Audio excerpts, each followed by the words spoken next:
Agree that when you leave this job, you will not work for the defense industry for 10 years? Senator, it's not even a question I've thought about because You can it's think not about one it right that, now. It's not one, my motivation for this job I understand has never that. I been just about need what a could yes or no conceivably here. come next. Time is short. I just need a yes or no. I would consult with the president about what the policy should be In at the Defense other Department. words, you're quite sure that every general who serves should not go directly into the defense industry for 10 years. But you're not willing to make that same pledge? I'm not a general, Senator.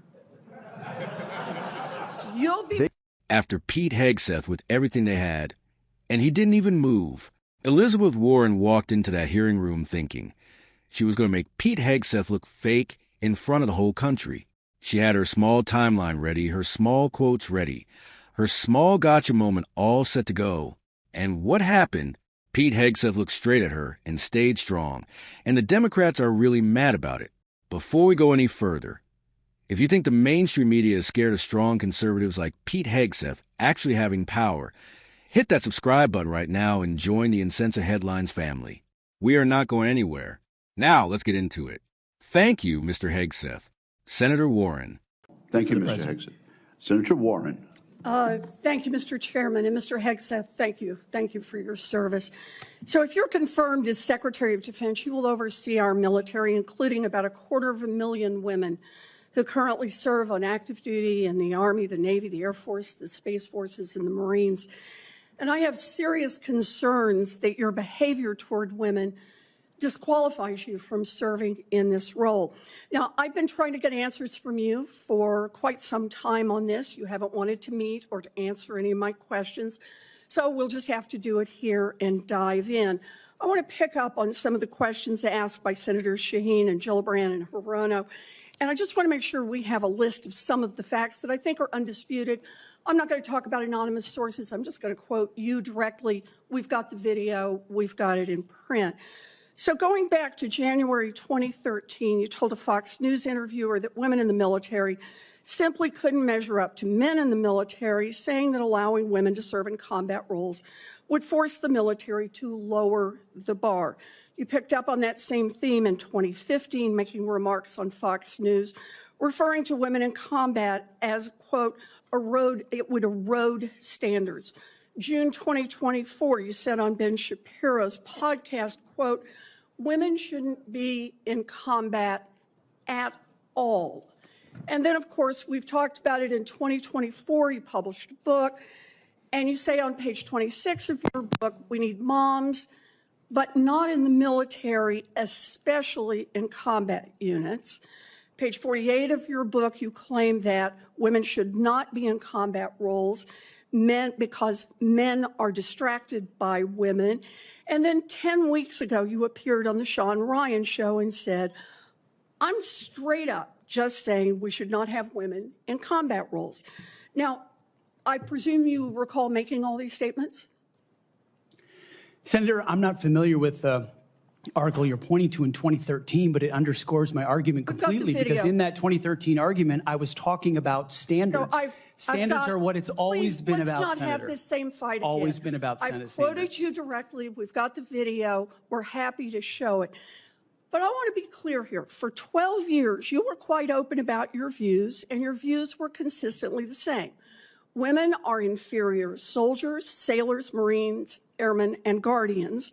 And in case anyone missed the point, and these are your words from 10 weeks ago, women absolutely straight up should not be permitted to serve in combat.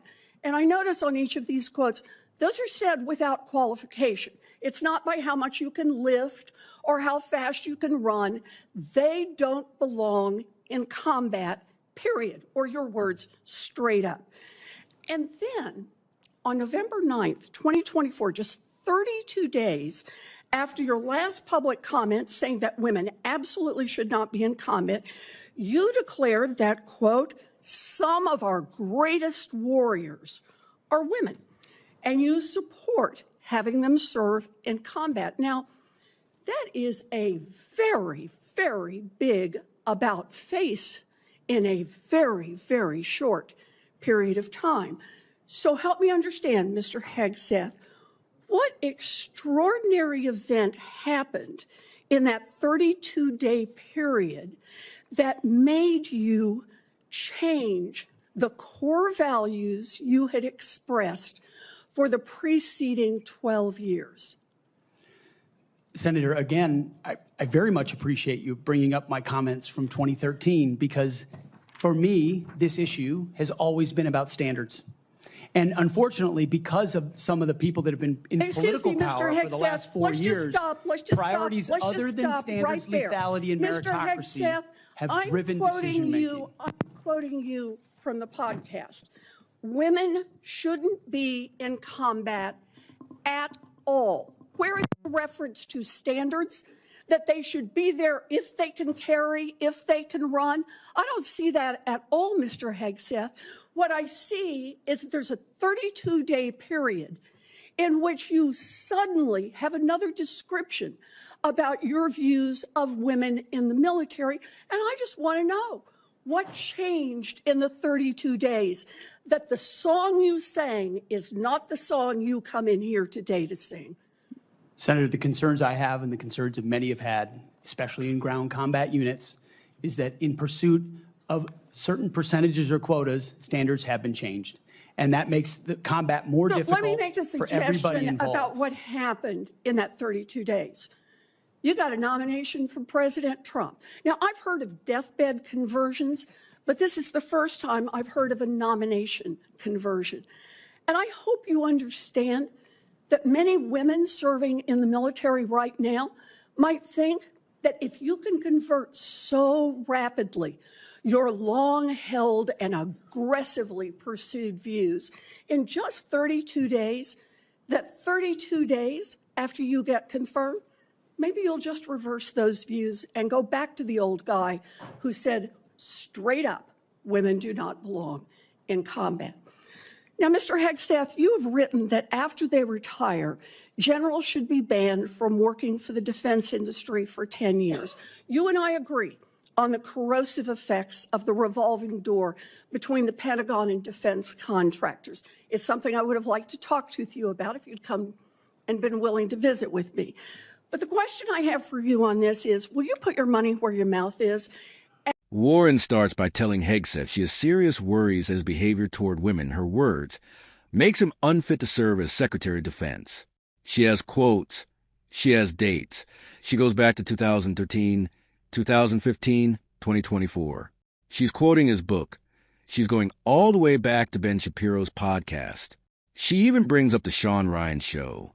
She wants everyone watching to think that Pete Hegseth spent 12 years saying women don't belong in combat, and then suddenly changed completely the moment Donald Trump called his name.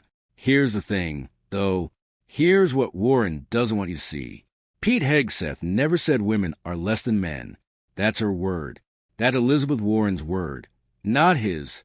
What Hegseth said again and again for more than 10 years is that standards matter, that when politicians start caring more about quotas than being ready for combat, it puts lives in danger.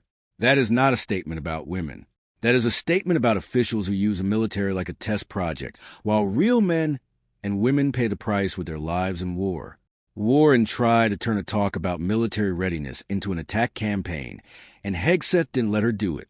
Now, and I'll give Warren credit for one thing, she did hit him on the revolving door question. She asked Hegseth clearly, will you promise not to work for the defense industry for 10 years after you leave? And Hegseth didn't give a clear yes. He said he would talk with the president about what the policy should be. That's the one moment where I think conservatives should question him. If you write in your book that generals shouldn't go work for defense companies, you should be ready to follow that same rule. That's just called honesty, and we should expect it from our side, just like we expect it from theirs. But let's step back, because the point of this hearing, the real goal, was to stop a qualified, battle-tested, America First patriot from taking his place at the head of the Pentagon, and it didn't work. Warren listed 12 years of quotes, and at the end of it, Pete Hegseth was still sitting in that chair, still calm, still ready to lead. The Democrats threw everything at him, and he's still standing. That's who Donald Trump chose to lead the Defense Department. Not an official worker, not a yes man. Not someone who's going to just agree with the system, but someone who asks tough questions about whether our military is really being built to win.